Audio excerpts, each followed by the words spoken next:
Sukmawati Irawan dengan NIM 612012300235, program studi manajemen kelas RA6 semester 3. Baik, di sini saya akan sedikit menjelaskan rangkuman dari mata kuliah teori ekonomi yang telah kami pelajari. Baik, langsung saja. Yang pertama saya akan menjelaskan tentang teori ekonomi. Nah, apa sih ilmu ekonomi itu? Jadi, ilmu ekonomi dapat diartikan sebagai ilmu yang mempelajari tentang usaha manusia untuk mencapai kemakmuran. Nah, setiap harinya kan manusia akan melakukan aktivitas ekonomi seperti konsumsi, produksi, dan distribusi. Nah, teori pertumbuhan ekonomi menurut para ahli terbagi menjadi 4 teori, yaitu teori klasik, teori neoklasik, teori historis, dan teori pertumbuhan ekonomi modern. Nah, selanjutnya yaitu perkembangan teori ekonomi.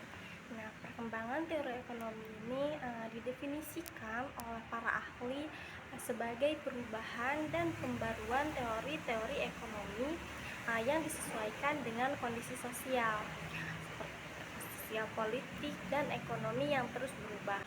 Oke, selanjutnya yaitu pertumbuhan teori ekonomi modern. Nah, teori pertumbuhan ekonomi modern ini menjelaskan bahwa pertumbuhan ekonomi suatu negara dipengaruhi oleh berbagai faktor yang saling berinteraksi. Nah, faktor-faktor utama yang mempengaruhi pertumbuhan ekonomi menurut teori pertumbuhan ekonomi modern, yaitu yang pertama, akumulasi modal. Nah, investasi dalam modal fisik dan manusia ini meningkatkan kapasitas produksi. Yang kedua yaitu tenaga kerja. Nah, kualitas dan kuantitas itu berperan penting dalam produktivitas. Selanjutnya yaitu inovasi dan teknologi. Nah, inovasi teknologi ini mendorong efisiensi, meningkatkan output. Nah, selanjutnya itu kebijakan pemerintah. Nah, kebijakan pemerintah ini akan mempercepat pertumbuhan. Selanjutnya itu perdagangan internasional. Selanjutnya sumber daya alam dan infrastruktur. Baik, selanjutnya saya akan menjelaskan tentang ilmu ekonomi dan ruang lingkupnya. Nah, ruang lingkup ekonomi terbagi menjadi dua cabang utama, yaitu ekonomi mikro dan ekonomi makro. Ekonomi mikro mempelajari perilaku individu dan perusahaan dalam pengambilan keputusan terkait produksi, distribusi, dan konsumsi. Nah, ekonomi mikro ini fokusnya adalah pada interaksi pasar dan penentuan harga. Nah, selanjutnya yaitu ekonomi makro. Nah, ekonomi makro ini mengkaji perekonomian secara keseluruhan, termasuk pertumbuhan ekonomi, inflasi, penurunan, dan kebijakan fiskal serta moneter. Baik, selanjutnya yaitu elastisitas permintaan. Nah, elastisitas permintaan adalah ukuran perubahan jumlah permintaan suatu barang terhadap perubahan harga. Nah, elastisitas permintaan ini diukur dengan presentasi perubahan jumlah permintaan dibagi dengan presentasi perubahan harga. Contoh, jika harga suatu barang naik 20% dan jumlah permintaan menurun 30%, maka elastisitas permintaan adalah 0,75 karena 30% dibagi 20%. Jenis-jenis elastisitas permintaan. Yang pertama, elastisitas permintaan. Elastisitas jika persentase perubahan jumlah yang diminta lebih besar dari persentase perubahan harga. Nah, misalnya, jika harga turun 10% dan jumlah yang diminta naik 20%, maka permintaan dikatakan elastis. Contoh, barang-barang mewah seperti mobil sport.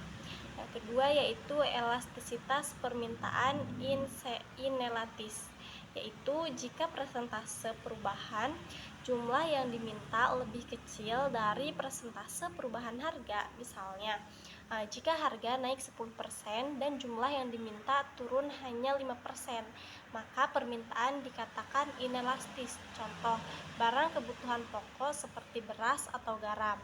Yang ketiga yaitu elastisitas permintaan satuan.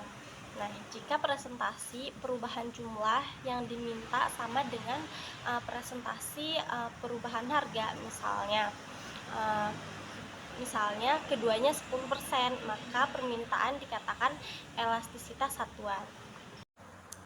Nah, selanjutnya yaitu faktor-faktor yang mempengaruhi elastisitas permintaan. Yang pertama yaitu ketersediaan substitusi. Nah, semakin banyak barang pengganti yang tersedia, maka semakin elastis permintaan. Yang kedua yaitu presentasi pendapatan. Nah, barang yang memakan proporsi besar dari pendapatan cenderung memiliki permintaan yang lebih elastis. Yang ketiga yaitu kebutuhan versus keinginan. Nah, barang kebutuhan pokok cenderung inelastis, sedangkan barang mewah itu lebih elastis. Yang keempat yaitu jangka waktu. Nah, dalam jangka panjang, permintaan itu cenderung lebih elastis karena konsumen dapat mencari alternatif. Pentingnya elastisitas pemulihan. Nah, memahami elastisitas permintaan penting bagi produsen dan pembuat kebijakan untuk menentukan strategi harga, memprediksi dampak perubahan harga terhadap total pendapatan, dan mengambil keputusan dalam perencanaan produksi dan pemasaran. Nah, dengan pemahaman ini kita tuh dapat lebih baik dalam menavigasi pasar dan memahami perilaku konsumen. Baik, selanjutnya adalah teori biaya. Nah, teori biaya adalah salah satu konsep dasar dalam ekonomi yang membahas tentang berbagai jenis biaya yang dikeluarkan dalam proses produksi barang atau jasa.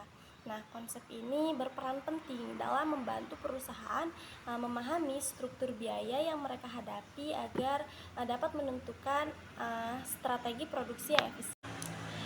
Jenis-jenis biaya yang pertama yaitu biaya tetap. Nah, biaya tetap ini adalah biaya yang tidak berubah terlepas dari jumlah barang yang diproduksi. Contoh, sewa gedung, gaji karyawan tetap, dan asuransi. Nah, biaya ini harus tetap dibayar gitu, bahkan jika tidak ada produksi sekalipun. Selanjutnya yaitu biaya variabel atau variable cost. Nah, biaya variabel ini adalah biaya yang berubah seiring dengan jumlah barang yang diproduksi. Contoh, bahan baku, upah lembur, dan biaya utilitas. Jadi semakin banyak barang diproduksi, maka semakin tinggi pula variabel biayanya. Selanjutnya yaitu biaya total atau total cost. Nah, jadi biaya total ini adalah jumlah dari biaya tetap dan biaya variabel. Ini adalah total pengeluaran yang dikeluarkan oleh perusahaan untuk memproduksi barang. Selanjutnya yaitu biaya rata-rata. Nah, biaya rata-rata ini adalah biaya total dibagi dengan jumlah barang yang diproduksi. Nah, ini menunjukkan rata-rata biaya untuk memproduksi satu unit barang. Nah, jadi rumusnya biaya rata-rata sama dengan biaya total dibagi jumlah produksi, atau biaya rata-rata sama dengan jumlah produksi dibagi biaya total. Nah, yang terakhir yaitu biaya marginal. Nah, biaya marginal ini adalah tambahan biaya untuk memproduksi satu unit tambahan barang. Nah, ini tuh penting untuk menentukan apakah akan meningkatkan produksi atau tidak.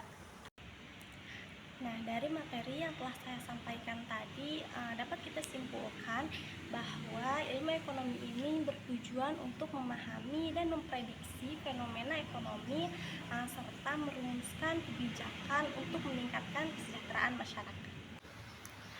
Nah, baik, mungkin hanya itu yang dapat saya jelaskan. Semoga bermanfaat. Wassalamualaikum warahmatullahi wabarakatuh.